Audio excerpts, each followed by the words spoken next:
ladies and emperors. I just got back from Venice, and boy, are my arms tired. Mel Brooks has nothing left to prove, and absolutely no reason to hold back. The legendary director, known for turning chaos into comedy gold, just dropped a list no one saw coming. The 6 actors he hated working with. And yes, he means hated in the most Mel Brooks way possible. Part roast, part truth, and all wrapped in decades of showbiz mayhem. From stars who made him laugh too much to those who nearly broke him with perfectionism, this list is Mel's brutally honest love letter to the most difficult and unforgettable collaborators of his life. It's funny, it's fiery, and it might change how you see some of Hollywood's biggest icons. Chapter 1.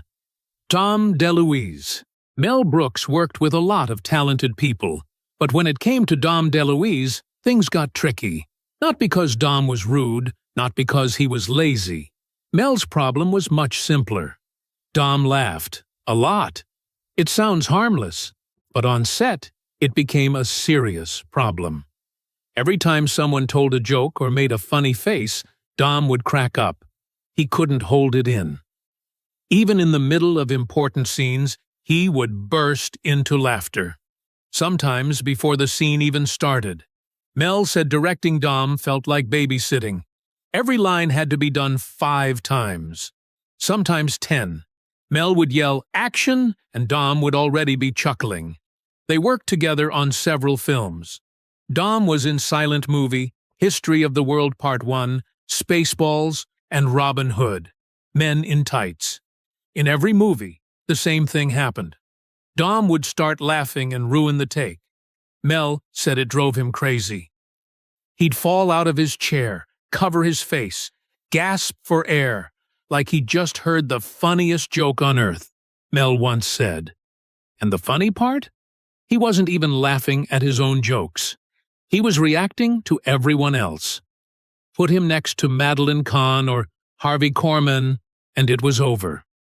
One look, and Dom would lose it. During one scene in History of the World, Dom had just one line. One. But Madeline raised her eyebrow, and Dom fell apart. He laughed for 45 minutes. The crew had to wait until he calmed down. Mel started changing the way he shot scenes with Dom. He kept the camera off him as much as possible. He made sure Dom didn't face other actors. Anything to stop him from laughing. It never really worked. "I couldn't fire him," Mel said, "because once we got a clean take, it was comedy gold." That was the thing about Dom. As frustrating as he was also brilliant. His timing was perfect. His energy lifted every scene. And when he finally stopped laughing and delivered his lines, he nailed them. Mel and Dom had a friendship that survived all the chaos. Off camera, they were close. Dom loved cooking and often brought pasta to the set. He fed the crew and joked around like everyone was family. But Mel never stopped complaining, in a joking way. He loved to tell stories about how impossible Dom was. "I said, 'cut' more times with Dom than any other actor," he said, and half the time, he was the reason. Even though Mel says he hated working with Dom, it came from love. Dom was a problem on set, but a joy in life. He brought laughter wherever he went. Maybe too much of it. But Mel knew he wouldn't find that kind of spirit in anyone else. They were like opposites, but somehow it worked. Dom's laughter slowed everything down. He made the crew wait. He tested Mel's patience, but he also made the films better. Mel knew it. Everyone knew it. "He ruined scenes," Mel said, "but he made the movies." Now that Mel Brooks is 98, he has no filter. He looks back at his career and tells the truth. When asked who he hated working with, Dom's name came up right away. But Mel couldn't say it without smiling. It was never real hate. It was the kind of hate you feel for your best friend when they're driving you nuts. It's full of love. Dom DeLuise made every set a mess. He ruined takes. He made everyone wait. But he also made people laugh. On screen, off screen, always. Mel hated that, and he loved that. And that's why Dom makes the list. To Madeline Kahn. Mel Brooks always said Madeline Kahn was one of the most talented people he had ever worked with. She was funny, sharp, and had a gift for timing that few others could match. But she also made him lose his mind. They worked together on some of his best films. She starred in Blazing Saddles, Young Frankenstein, High Anxiety, and History of the World Part 1. In every film, she gave unforgettable performances. But behind the scenes, things were not always smooth. Madeline was known for being very particular. She cared deeply about every detail. She did not just read the script and follow directions. She picked things apart. She made changes. She questioned almost everything. If a line did not feel right to her, she asked for a rewrite. If a costume looked wrong, she said so. She had high standards and expected everyone else to meet them. Mel said she often arrived late to set. The crew would be ready. The cameras would be set up. And they would wait. When she finally walked in, she was calm, smiling, and acted like nothing was wrong. This drove Mel crazy. But once the camera rolled, it was hard to stay mad. She always delivered. In Blazing Saddles, she played Lily von Stupp, the exhausted singer with a dramatic flair. That role became a classic. People still quote her lines to this day, but Mel said filming those scenes was exhausting. She constantly wanted to change how the scene worked. She would try new deliveries, rewrite her dialogue, and sometimes even suggest changes for the other actors.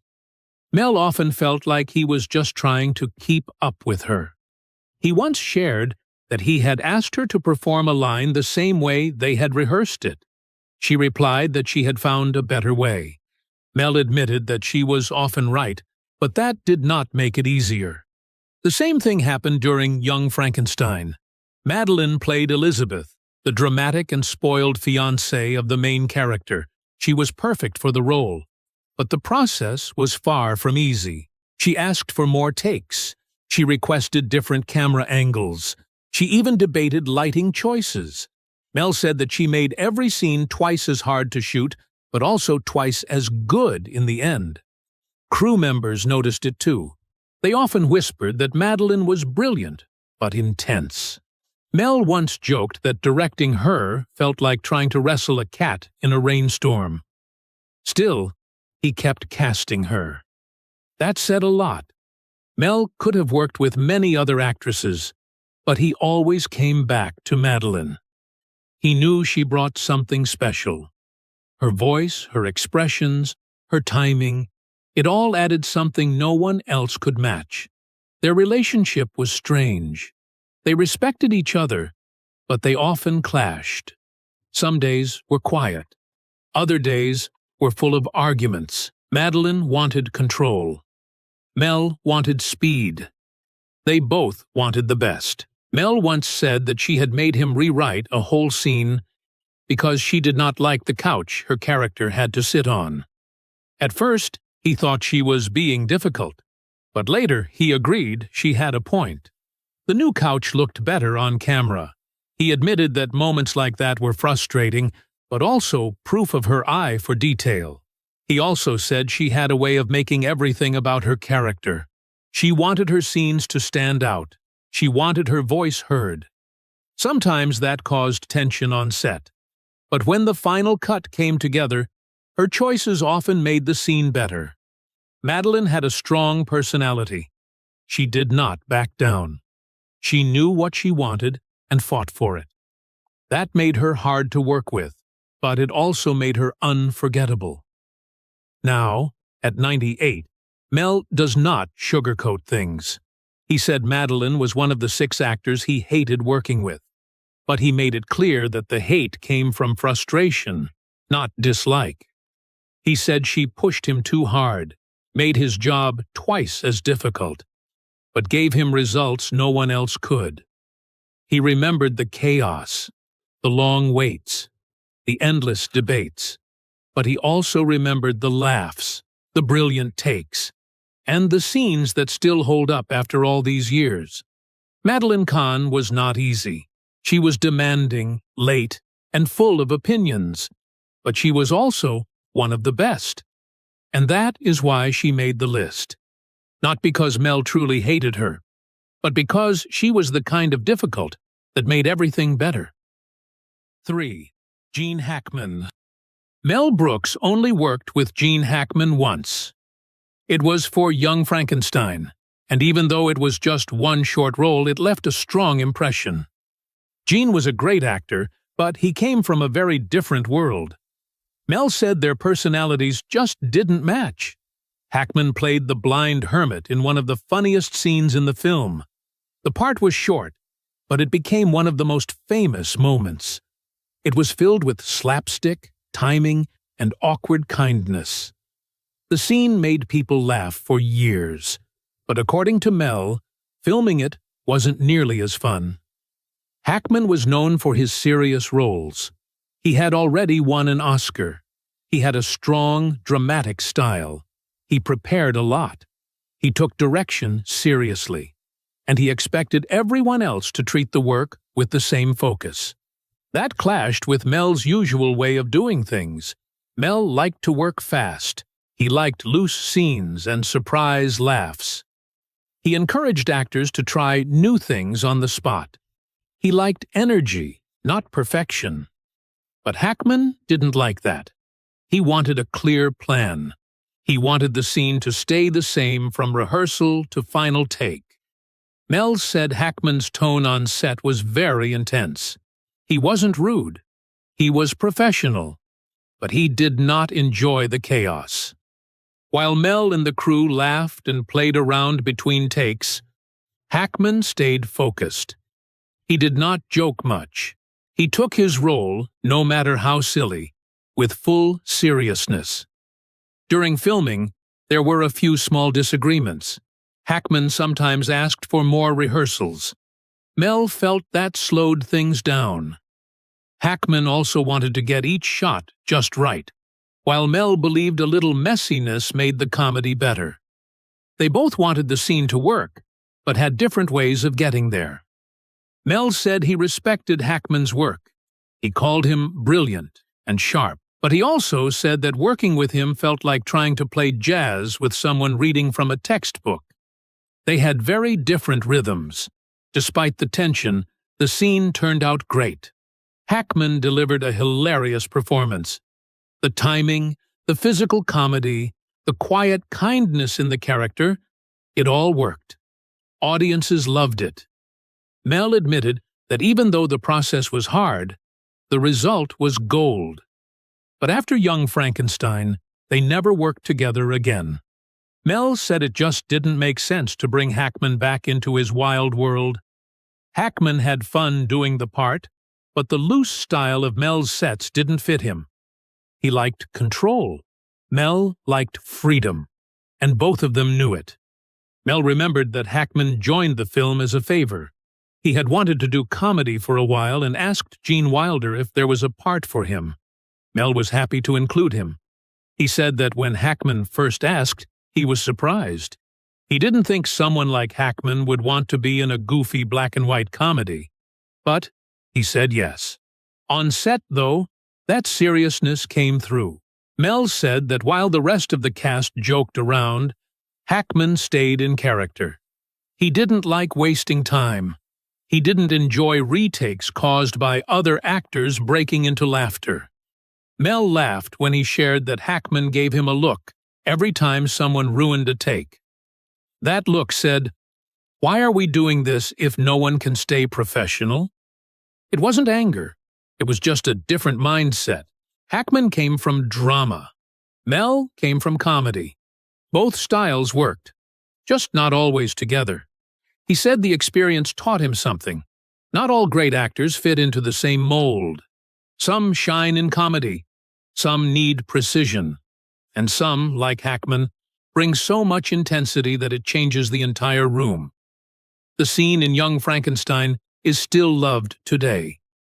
It proves that their different styles could meet, even if only once. It also proves that great comedy sometimes comes from great tension. 4. Cloris Leachman. Mel Brooks had nothing but respect for Cloris Leachman.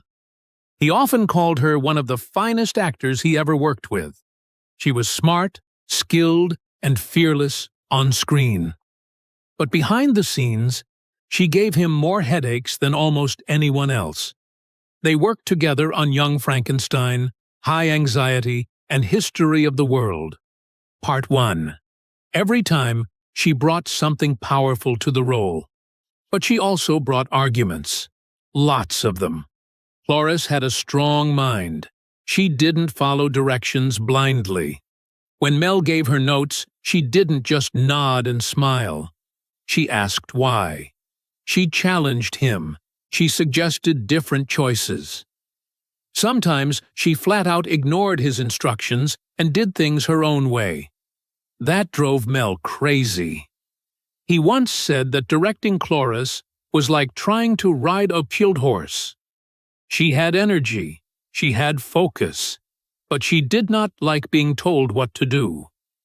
If she believed her way was better, she would stick to it, no matter what anyone else thought. During Young Frankenstein, she played Frau Blücher, the creepy housekeeper with a secret. The role became iconic. Her voice, her stare, the way she delivered her lines, it all worked perfectly. But Mel said getting there was not easy. Cloris had her own vision for the character. She wanted Frau Blücher to be darker, more serious. Mel wanted her to be funny and odd, with a strange warmth. They clashed over that. Cloris thought Mel was missing something deeper in the role. Mel thought Cloris was overthinking it. Their arguments were never loud or mean, but they were constant. Mel would say one thing. Cloris would push back. Then they would do another take her way. Sometimes her version worked better. Other times, Mel had to beg her to try it his way just once. He said she wore him down, not with yelling or drama, but with endless questions. She asked about every line, every move, every reaction. She needed to understand her character fully before she could perform. Mel respected that, but he also admitted it slowed things down. He once said that Cloris made every scene feel like a college debate. She wanted to explore every emotion, every reason behind a single glance. While that made her acting stronger, it made Mel's job harder. In High Anxiety, it was the same story. She played Nurse Diesel, a strange and controlling figure in a twisted hospital. Again, she delivered a memorable performance. Again, she fought Mel over tone and direction. She thought the role needed more control and less chaos. Mel wanted the opposite. He liked things offbeat and fast. Cloris wanted them focused and tight. Neither one was wrong, but they kept clashing. Mel once said Cloris had a look that told him she was not buying what he was saying. She would just stare at him until he gave in. Sometimes he did. Other times he held his ground. Either way, he said, the scenes turned out great. Despite all the stress, Mel kept casting her. That said a lot. He knew she could deliver. He knew the results would be worth the trouble. But he never forgot how much effort it took to get there. Off-set, their relationship was warm but distant. They liked each other, but they did not hang out much. Mel said she was in her own world, a world full of questions, ideas, and emotional depth. He respected her for it, but he also admitted that after a full day of filming with her, he needed a nap. He once joked that Cloris was so committed, she would have played her role in silence if she thought it helped the scene. She didn't care about screen time or praise. She only cared about the truth of the character. Mel said that kind of focus made her great, but also exhausting. She didn't let anything slide. She didn't take shortcuts. She brought everything she had to every single take. She made him defend his choices. She questioned his style. She pushed him to think harder. And even though that made her exhausting, it also made her unforgettable. Mel didn't hate her. He hated how right she was, most of the time. She tested his patience, but she never let him down. Richard Pryor. When Mel Brooks first started working on Blazing Saddles, he had one actor in mind for the lead role, Richard Pryor. To Mel, Richard was perfect. He was smart, raw, and fearless. His sense of humor was sharp, and he was not afraid to go where others wouldn't. But things did not go as planned. Richard Pryor co-wrote the script for Blazing Saddles. His fingerprints are all over the film's wild humor and bold lines. He brought an edge that made the story feel real and daring. He understood the absurdity of racism and the power of using comedy to break it apart. His ideas pushed the film into new territory. Mel said that without Richard, Blazing Saddles would not have been the same. Mel wanted Richard to play the lead role of Bart, the black sheriff who walks into a racist town and turns everything upside down. The role was written with him in mind. But the studio said no. They were scared. Richard had a reputation. He was known for being unpredictable. He had harmful substance problems. He missed meetings. He sometimes showed up late, or not at all. The studio did not trust him to carry the film. They told Mel to find someone else. Mel fought to keep Richard in the film. He told the studio that Richard was the soul of the project. He said Richard's humor and point of view gave the story its meaning. But the studio would not budge. They said it was too risky. Mel said it broke his heart. Richard understood the decision, but it still hurt. He had put his time and creativity into a film he believed in. Now he had to step aside and watch someone else play the role meant for him. Mel ended up casting Cleavon Little, who did a great job. Cleavon brought charm, timing, and control to the role. He made the part his own. But Mel never stopped thinking about what Blazing Saddles would have been like if Richard had played Bart. He said Richard had a wildness that could not be copied. There was something in his eyes, something just beneath the surface, that made every moment feel dangerous and exciting. Mel believed that Richard would have brought something even more powerful to the screen. Still, Mel knew the studio had a point. Richard was not easy to work with. During writing sessions, he sometimes showed up late. Sometimes he didn't show up at all. Mel said you never knew what mood he would be in. One day, he was brilliant, full of jokes and ideas. The next day, he was quiet, distracted, or completely missing. Mel once said that working with Richard felt like waiting for lightning. You couldn't control it. You couldn't plan it.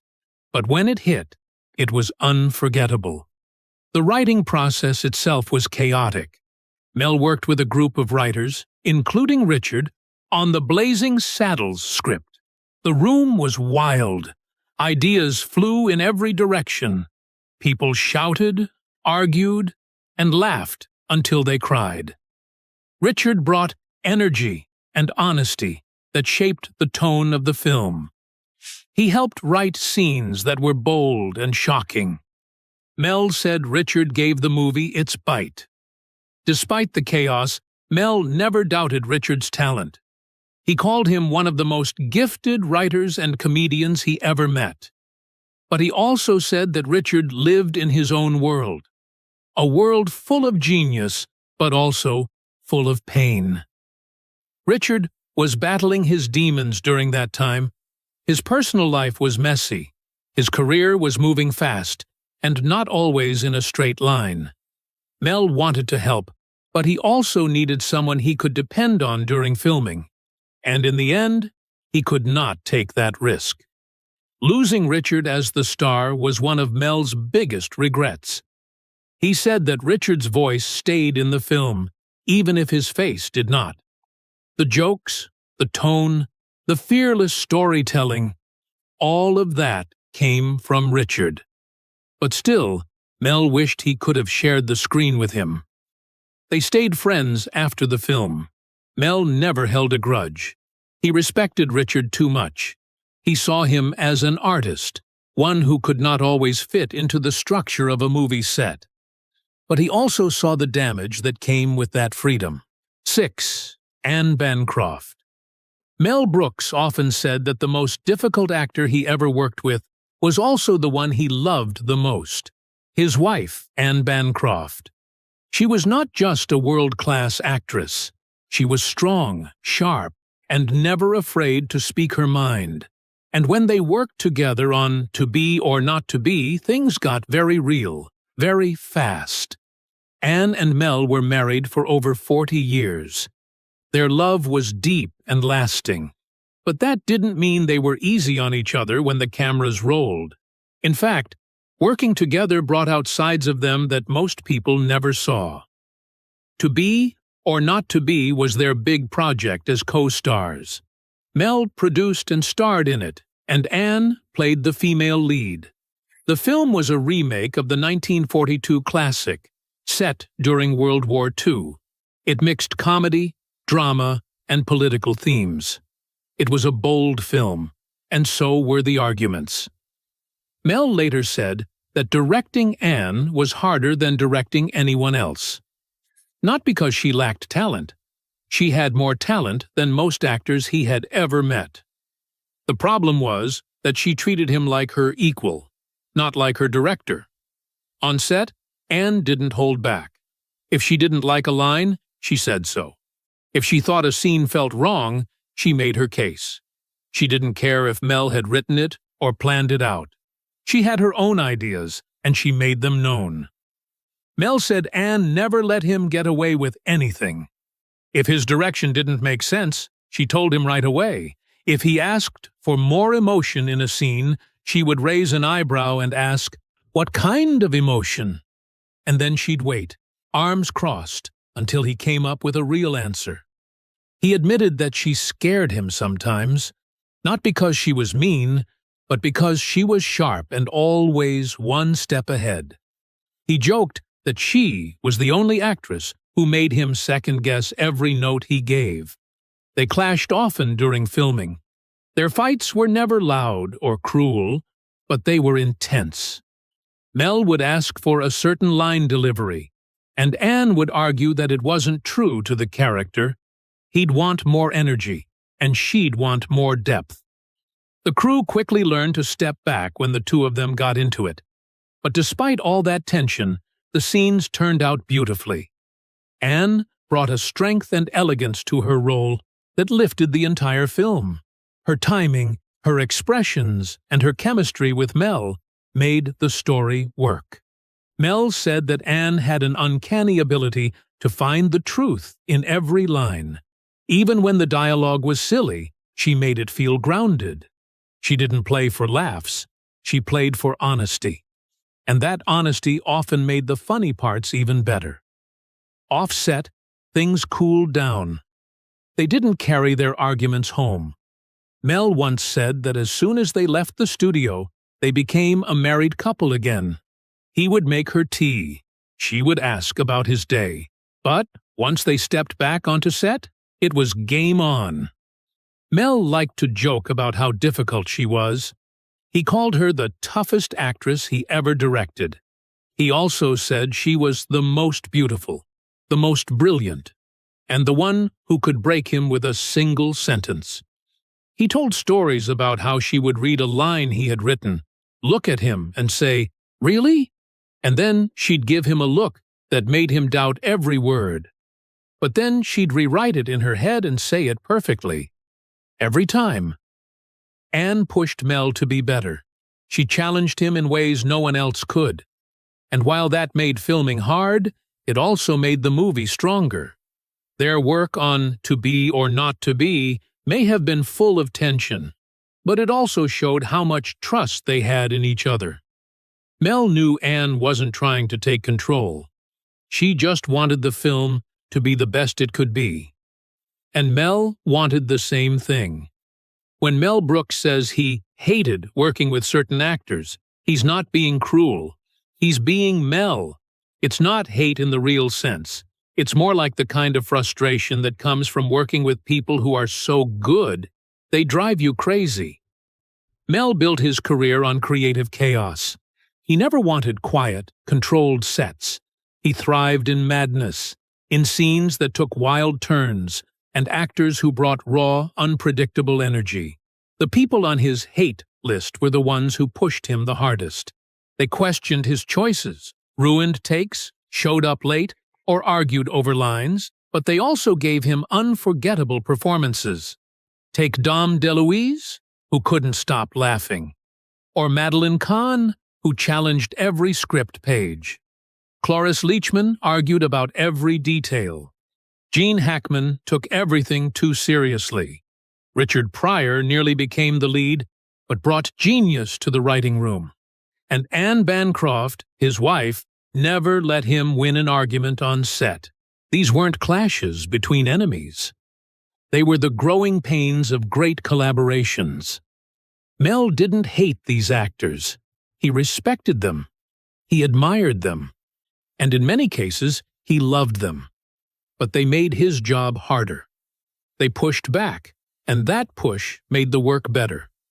So when Mel calls them the actors he hated, what he really means is, these were the ones he'll never forget.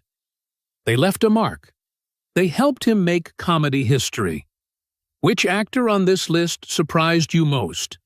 Drop your pick in the comments. Like, subscribe, and pray you never end up on Mel Brooks's bad side. He never forgets a frustrating take.